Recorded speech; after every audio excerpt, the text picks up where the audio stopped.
नमस्कार, बहुत बहुत स्वागत है आप सभी का Z10 न्यूज पर और मैं हूं आपके साथ सपना ठाकुर। और आज हमारे बीच फिर से मौजूद हैं विवेक पाठक जी, जो कि ENT स्पेशलिस्ट और सर्जन भी है, जिनके साथ आज हम जानेंगे नाक की बीमारी के बारे में। तो सबसे पहले सर, आपका बहुत बहुत स्वागत है। नमस्कार मित्रों, G10 न्यूज़ के सभी श्रोताओं को मेरा बहुत बहुत धन्यवाद, आभार। तो सर, आज हम आपसे जो विषय के बारे में बात करना चाहते हैं, जो बीमारी के बारे में बात करना चाहते हैं, वो है आपका नेजल पॉलिप, यानी कि नाक से संबंधित कोई बीमारी है जो कि अभी वातावरण में काफी फैल रही है और लोगों को भी, हर दूसरे व्यक्ति के अंदर ये बीमारी देखी जा रही है। तो इस बारे में बताइए, क्या बीमारी है ये? तो सर्वप्रथम हमको जानना होगा कि नेजल पॉलिप होते क्या है। तो पॉलिप का मतलब होता है मल्टीपल फीट। जैसे कबूतर के बहुत सारे पैर होते हैं, ऐसे ही पॉलिप जो वर्ड है ये एक लैटिन वर्ड है, जिसका मतलब होता है मल्टीपल फीट। तो जो नाक जो है शरीर का सबसे ज्यादा वेस्कुलर ऑर्गन है, जिसके अंदर बहुत छोटी छोटी बहुत सारी वेसल्स होती हैं। तो नाक की जो म्यूकोसा है, अंदर की जो खाल है, वो काफी पतली होती है, वो कभी कभी कोलैप्स हो जाती है जी, गुब्बारे की तरह खुल जाती है, जिसको हम बोलते हैं नेजल पॉलिप।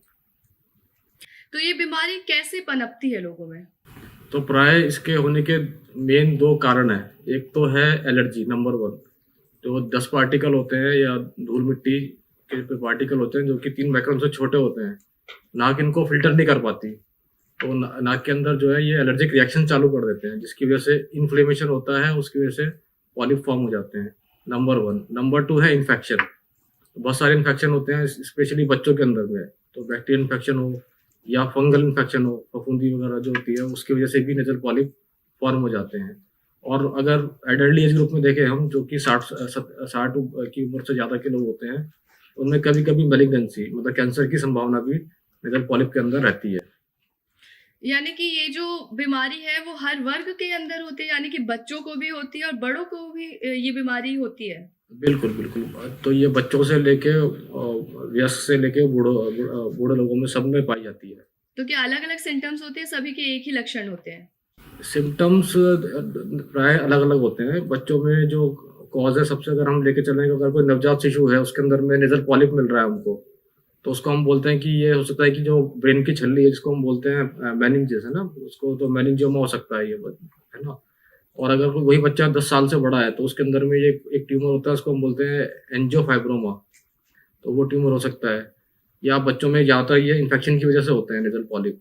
और अगर वयस्क में देखा जाए तो ये ज़्यादातर एलर्जी के कारण होते हैं। तो डस्ट पार्टिकल हो गए, धूल मिट्टी हो गई, इसकी वजह से पॉलिप फॉर्म हो जाते हैं। और अगर 60 की ज़्यादा से ऊपर हम लेके चलें तो ज़्यादातर मैलिग्नेंसी होने की संभावना ज़्यादा बढ़ जाती है उस एज ग्रुप में। जी, ये क्योंकि जो बीमारी आपकी नेजल पॉलिप जिसके बारे में हमने बात की है, आम जो जनता होती है या जो मजदूर तरीके के तबके के लोग होते हैं या जो बहुत लोअर मिडिल क्लास के लोग होते हैं, वो हर बीमारी के लिए डॉक्टर के पास नहीं जाते। अगर वो इस बीमारी से ग्रसित है तो उन्हें कैसे पता चलेगा कि उनको ये बीमारी जकड़ रही है? तो बहुत ही बढ़िया प्रश्न है ये कि लक्षण क्या होते हैं बीमारी के। जी, तो अगर नाक में पॉलिप है तो सबसे सर्वप्रथम पेशेंट को सांस लेने में दिक्कत होगी, वो नाक उसकी बंद रहेगी, इसको हम बोलते हैं नेजल स्टफीनेस, नाक का भारीपन रहना नाक के अंदर में। या जो चेहरे की हड्डियां, मैक्सिलरी बोन, फ्रंटल बोन, इनमें भारीपन हो सकता है।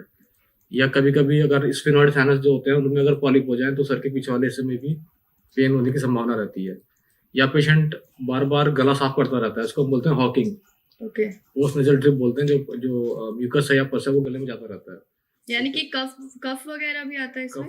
कफ की वजह से अटकाव रहता है गले के अंदर में, और पेशेंट बार बार उसको साफ करने की कोशिश करता है, इसको हम बोलते हैं हॉकिंग, है ना। और नंबर 3 जो है, उसको कभी कभी नाक में सुगंध आने की समस्या रहती है। पेशेंट जो है वो सूंघ नहीं पाता, जो है ना आसपास के, मतलब खुशबू नहीं ले पाता है, खुशबू किसी नहीं भी ले चीज पाता। की स्मेल नहीं आ पाती है उसे। ठीक है, आपने ये बताया। और जो मेन चीज है इस बीमारी में, कि आपने लक्षण बताए, कैसे होता है, किस में होता है और क्या प्रकार है, क्या सिम्टम्स दिखते हैं। अब इसको रोका कैसे जा सकता है, इससे दूर कैसे रहा जा सकता है? तो सर्वप्रथम जैसे मैंने बताया कि वयस्कों में खासकर जो कॉज है वो है एलर्जी। तो सबसे इम्पोर्टेंट तो मास्क है ना, जो जहाँ पे भी बहुत ज़्यादा कंस्ट्रक्शन हो रहा हो, धूल मिट्टी ज़्यादा हो, वहाँ पे हम मास्क का इस्तेमाल करें। नंबर 2, ऐसी जगहों में जहाँ पे बहुत ज़्यादा भीड़ भाड़ हो, उस एरिया में भी थोड़ा मास्क का इस्तेमाल हम कर सकते हैं, है ना। तो ये है मेरे। मतलब कि जो भी डस्ट है उसे अवॉइड करना होगा, हमें मास्क पहनना होगा, क्योंकि जब भी हम किसी बीमारी की बात करते हैं, नाक से संबंधित खास करके जो भी बीमारी होती है, उसमें सबसे मेजर चीज जो आप हमेशा ही बताते हैं कि खुद को धूल मिट्टी वाले जगह से खुद के नाक को प्रोटेक्ट करें, यानी कि अगर आप कहीं भी ट्रैवल कर रहे हैं या बाहर जा रहे हैं तो मास्क जरूर लगाए। सर, एक छोटा सा क्वेश्चन है, आम जिंदगी में सभी कहते हैं, क्योंकि हम आस पड़ोस के लोगों को भी देखते हैं और वो उनके मुंह से हम सुनते हैं कि अगर हमें जुकाम है या किसी को कोल्ड हुआ है तो तुरंत कहते हैं कि खट्टा मत खाना, नहीं तो कोल्ड बढ़ जाए। क्या ये सच होता है कि खट्टा खाने से कोल्ड बढ़ता है? देखिए, ये मिथ्या है कि खट्टा खाने से जुकाम हो जाता है, ऐसा नहीं है। नाक का फंक्शन अलग है, मुंह का फंक्शन अलग है। तो नाक में अगर जुकाम रह रहा है, पेशेंट को बहुत लंबे टाइम से रह रहा है, तो उसके पीछे सबसे जो मुख्य कारण होता है वो होता है एलर्जी, नंबर 1। और नंबर 2, या कुछ इन्फेक्शन होते हैं, जैसे मैंने बताया आपको, बच्चों में जैसे बैक्टीरियल इन्फेक्शन हो जाते हैं, या अगर कोई पेशेंट इम्यूनो कम्प्रोमाइज है, जैसे पेशेंट को डायबिटीज है, अनकंट्रोल डायबिटीज हो पेशेंट को, या रीनल ट्रांसप्लांट रेसिपिएंट हो जो कि इम्यूनो सप्रेसिव ड्रग्स के ऊपर में हो, तो इन पेशेंटों में खासकर फंगल इन्फेक्शन होने की बहुत ज़्यादा संभावना रहती है नाक के अंदर में। आपने बीच में सुना भी होगा कि कोविड के बाद में कुछ वो ब्लैक फंगस की संभावना हुई थी। तो वो इसीलिए हुआ था क्योंकि पेशेंट जो है वो डायबिटिक पेशेंट थे और वो स्टेरॉइड लॉन्ग टर्म से ले रहे थे, जिसकी वजह से, और लोकल इम्यूनिटी कम हुई, उसकी वजह से फंगस जो है वो ग्रो कर जाती है। इसको हम बोलते हैं म्यूकरमाइकोसिस, ब्लैक फंगस इसको बोला जाता है। तो ये भी होने की नाक के अंदर संभावना रहती है, पर वो टिपिकली जो पेशेंट होते हैं वो होते हैं डायबिटिक, जो कि अनकंट्रोल डायबिटीज हो या इम्यूनो कम्प्रोमाइज पेशेंट। एक और सवाल है कि अगर गले के अंदर अगर हम कुछ सेवन करते हैं यानी कि खाते हैं, उस टाइम जो एक अजीब सा दर्द महसूस होता है, या यूं कहे कि ऐसा लगता है कि गले में किसी चीज ने हमें रोका हुआ है, तो ये भी सिम्टम्स होते हैं क्या इस बीमारी के, या कुछ और बीमारी के ये लक्षण है? बहुत ही बढ़िया क्वेश्चन है ये, कि आपने देखा होगा कि कुछ कुछ पेशेंट होते हैं कि सुबह सुबह उठते वो गला साफ करना चालू कर देते हैं। तो ये इसको हम बोलते हैं पोस्ट नेजल ड्रिप। जो जैसे अगर हम बैठे हुए हैं जी, तो हमारी जितनी भी नलियां हैं गले की, चाहे वो सांस की नली हो चाहे वो खाने की नली हो, वो स्ट्रेट होती है। और जैसे ही हम लेट जाते हैं तो वो हॉरिजॉन्टल हो जाती हैं। तो जितने भी साइनसेस हैं वो ड्रेन कर रहे होते हैं, तो जितना भी जो म्यूकस है नाक का वो गले में जमा होता चला जाता है। तो सुबह सुबह पेशेंट जो है गले को साफ करने की कोशिश करता है। तो क्या गले की स्थिति पोस्चर पे भी डिपेंड करती है? बहुत ज्यादा। इसमें 2 मेन जो बीमारियां होती है, जो बीमारियां, एक तो साइनोसाइटिस और एक को हम बोलते हैं लैरिंगोफेरेंजियल रिफ्लेक्स।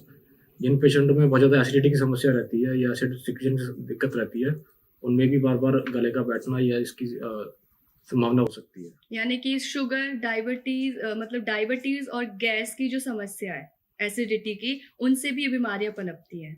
गले की बीमारियां जैसे आवाज का बैठ जाना या आवाज का मतलब बाहर आना या भारीपन होना, वो एसिडिटी की वजह से भी हो सकता है, जिसको हम बोलते हैं लैरिंगोफेरेंजियल रिफ्लेक्स। जी, तो आपने जाना कि ये जो हमारी एक बीमारी के बारे में हमने चर्चा की है, नेजल पॉलिप्स के बारे में, जो कि आपका कहीं ना कहीं नाकों के द्वारा आपके शरीर में जाता है, वो बीमारी पनपती है, आपको पता नहीं चल पाता, क्योंकि कहते हैं कि बदल रहा है मौसम, तो शायद हमारे साथ ये बदलाव की वजह से ही चीजें खराब हो रही है। लेकिन आपको क्या करना है, ध्यान रखना है कि आपके अंदर डस्ट ना जाए, क्योंकि डस्ट जाने से ही ये बीमारियां पनपती हैं। जैसे कि डॉक्टर साहब ने हमेशा बोला है कि आप हमेशा बाहर जाते टाइम मास्क का उपयोग करें, तो आपको सबको मास्क का ही उपयोग करना है। ये तो रही हमारी इस बीमारी को लेकर के चर्चा। अगर आपके परिवार में भी किसी को ऐसे लक्षण है, या फिर आपको कोई आपका बच्चा कहता है कि हमारे गले में दर्द है, हमारे नाक में परेशानी है, या बुजुर्ग बार बार कहते हैं कि हमें गले में कुछ भी हम खा रहे हैं तो हमें सेवन करने से बड़ी तकलीफ होती है, अगर आपको कोई भी ऐसी बीमारी है, हम यहाँ पे तो आपको उपचार नहीं बता पाएंगे क्योंकि सभी की बीमारियां अलग अलग है, तो आप डॉक्टर साहब से डायरेक्ट कांटेक्ट कर सकते हैं। इनका नंबर हमेशा लगातार आपको स्क्रीन पे फ्लैश होता हुआ दिखेगा। यदि आपको डॉक्टर साहब से जाकर मिल के संपर्क करना है तो आप उनके क्लिनिक पे जा सकते हैं, जिसका एड्रेस है सेक्टर 20 नोएडा E150 इनका क्लिनिक है। आप उनसे डायरेक्ट वहां पे जाके संपर्क कर सकते हैं, इनसे अपनी जो भी बीमारी की संबंधित जानकारी लेनी है वो भी ले सकते हैं। और साथ ही आपको बहुत अच्छी बात बता दूं कि स्पेशलिस्ट है, तो उपचार भी आपको तुरंत ही वहां पे मिल जाएगा। सर, आप भी एक बार बता दीजिए अपने दर्शकों को कि कैसे आप वहां पे उपचार देते हैं, कहाँ पे आपका क्लिनिक है, और साथ ही जो आप शिविर लगाते हैं यानी कि कैंप लगाते हैं, उसके बारे में आप खुद बताइए। तो सर्वप्रथम तो सबसे जो प्रमुख है वो है बचाव। तो मेरी सबसे गुजारिश यही है हाथ जोड़ के कि एक तो मास्क, अगर जब भी हम किसी धूल मिट्टी वाले या वाले एरिया में हो तो मास्क का इस्तेमाल जरूर करें। नंबर 2 डायग्नोसिस है ना, तो कोई भी एक पेशेंट जिसमें ये लक्षण हो पाए मिल रहा हो, बार-बार गला खराब हो रहा हो या नाक बहुत लंबे टाइम से बंद हो, शरीर में दर्द रहता हो या आँखों से पानी आने की संभावना ज़्यादा बढ़ रही हो, तो इसका जो डायग्नोसिस है वो प्रॉपर और सही टाइम पे होना बहुत ज़रूरी है। इसके लिए 2 जो बेसिक इन्वेस्टिगेशन हम कराते हैं या जाँचें कराते हैं, एक तो है नेज़ल एंडोस्कोपी और एक है सीटी स्कैन, ओके। जो कि बीमारी कहाँ तक है और कितने साइनसेस इन्वॉल्व्ड हैं वो दिखाती है। तो इसके लिए आप कभी भी आ सकते हैं, परामर्श ले सकते हैं। तो हमारा एड्रेस जैसे बताया आपने कि 150 सेक्टर 20 नोएडा में है।